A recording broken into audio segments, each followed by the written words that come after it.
The Perfect Murder. Chapter 1: The Key Skull. February 16, 2023.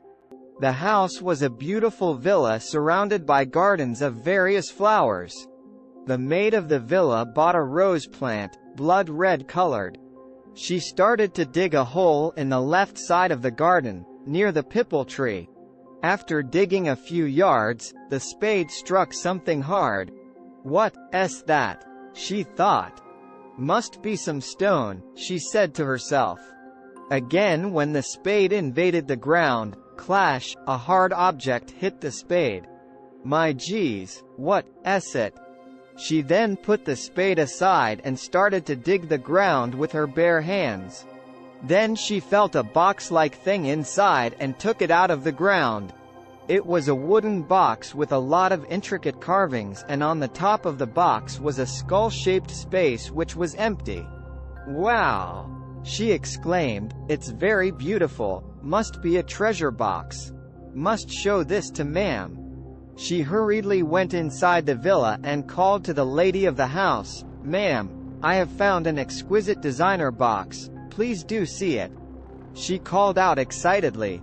The hall had on its north, a big wooden staircase connected to the top floor. The mistress of the villa, Betsy, came out shocked on hearing her shouts.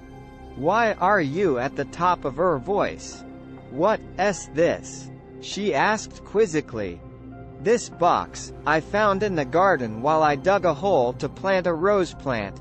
I found this box inside the ground near the pipal tree. At once I took this box out to show this to you." Betsy examined the box and said, "There is something like some inscriptions on the box. Keep it in. We'll see what it is." Suddenly the mistress's daughter Ashley cried from her cradle. "Oh, coming dear," she fled into the bedroom to pacify her child.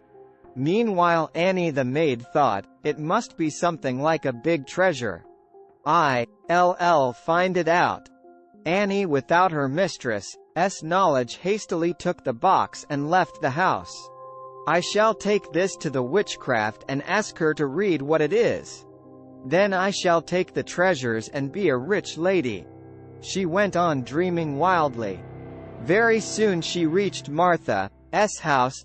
She took the box inside the gloomy cavern of Martha's house and called out to her, "Hey Martha, please come out. I have a surprise. Come and see it." Out came Martha with a frightful appearance. She was fully drunk. Not wine or whiskey, but pure bison blood. "Why are you putting me at an auction?" she asked angrily. "What's that?" She looked at the box curiously. "Treasure hunt," she said. "Found in our mistress's garden. Read this out. I am very eager to know what it is."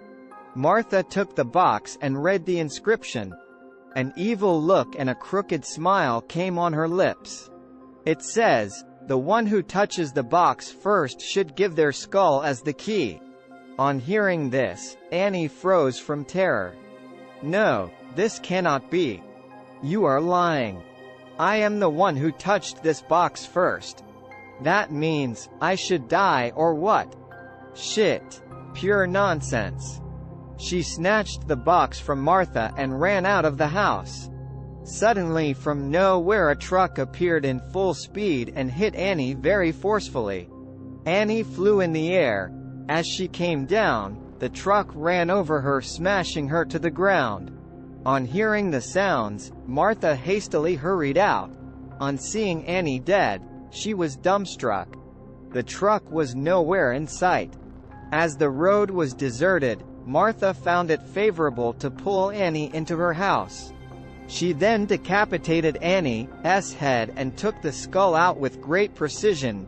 She then cleaned it and placed the skull on the top of the box. The skull was in perfect fit, and with a dashing sound, the box flung open.